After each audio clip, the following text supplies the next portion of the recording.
I had an email yesterday from somebody with a question about gas checks to do with if I ever had trouble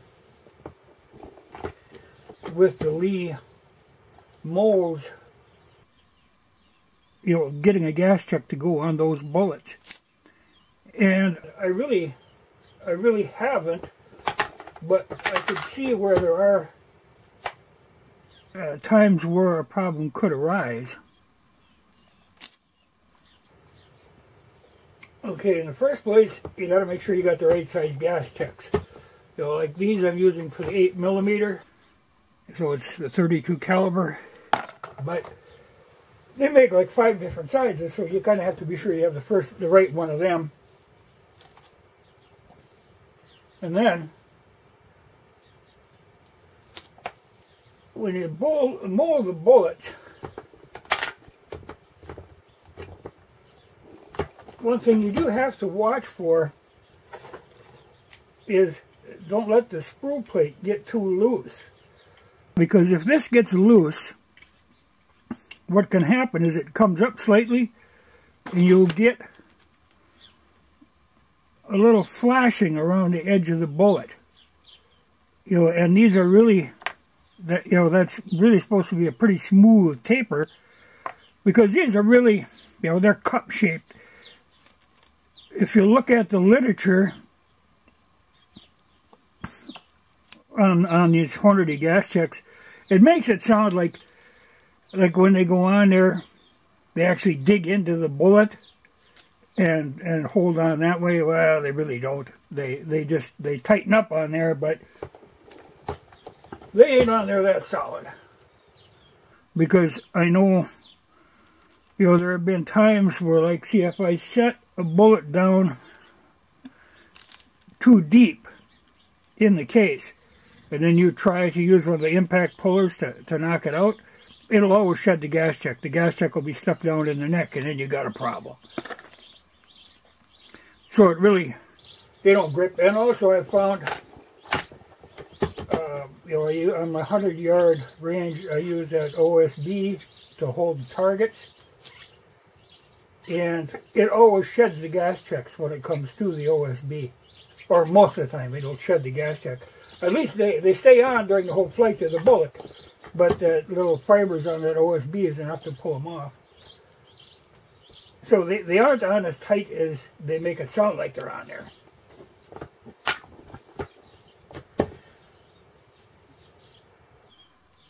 But you can see, like, there's a little, and if it's just a little flashing, you could actually just scrape that off there and they'll sit on.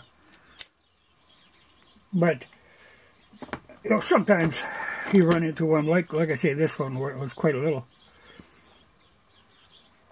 And now these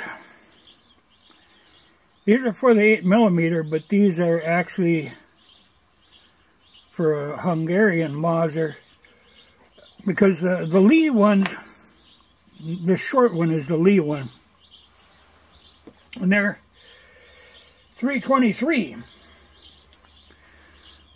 Well, I ground out my sizing die here to make it a little bit bigger, because the standard bullet for a Mauser is a 323. And I wanted to go, like right here is a box of 323, 8mm. Well, I wanted to go bigger than that for the cast, and so the next size up was this 329. Well, that's too big, but they work really good when I size them, and they go through the sizing die pretty well. But what I like I said, these 8mm are short. And what happens, if you set them to the proper overall length, you end up with some of your top loop groove is out in the open. And I don't like to do that, because then you get, a lot of times crap will build up in there. Dirt and grit, and, it sticks on that lube. So I wanted to get a little bit longer, and these are 205 grain. but I'm experimenting with them yet. But these, you know, I've got quite a few of these made up, but these are, what, 170, I think, much lighter bullet. But like I say, I don't like the idea of having them set them out so far. But like even this one with that flashing on it, I think I can get that to go on there. But yeah. But I think that's where you really have to watch. And I'm pretty particular about them. You know, because when I'm casting, if there's any flaw in them, it's easy to throw them back in the pot.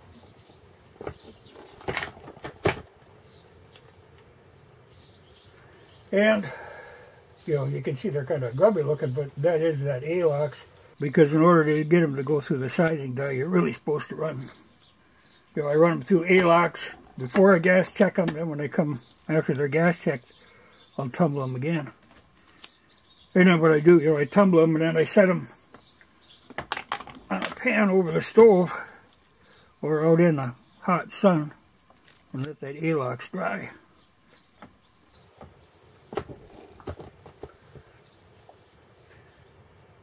But they will pick up grit if that, you know, if the lube groove is exposed.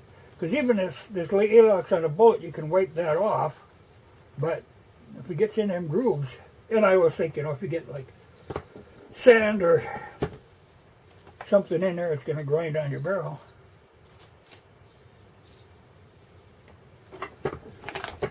Most likelihood would be pocket lint. And I don't know that that would do any harm, but... Well, like I said, the guy asked that question yesterday in an email, and I thought about reply right to the email, but then I was kind of in. I was just casting these bullets, so I thought it made more sense. Like say, now here's one. Now this would probably be perfectly fine, but the mold didn't quite fill out. It's just a little bit rounded, so it goes in the scrap heap, and I'll just cast that one over again.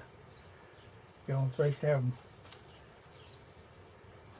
Well, it's perfect you can get them because these I'm playing with at 500 yards, and any flaw in the bullet is going to show up, which could confuse you.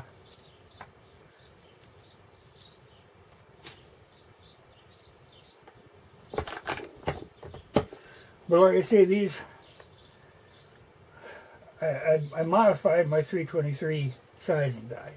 I made it bigger by grinding it out with valve grinding compound, but it's not a simple thing. It takes a while, but it worked.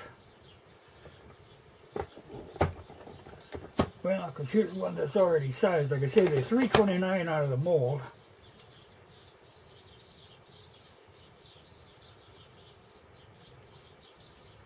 And this one is about 325, which is a good place to be.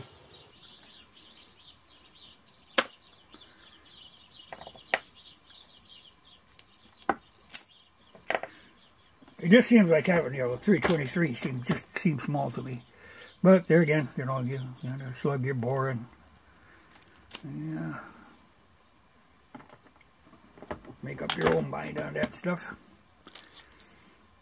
But these have been working okay for me. The only thing you can run into trouble, you know, right in here, if you have trouble in the, if it's got a real tight throat on it, because I noticed they work really great in the 98.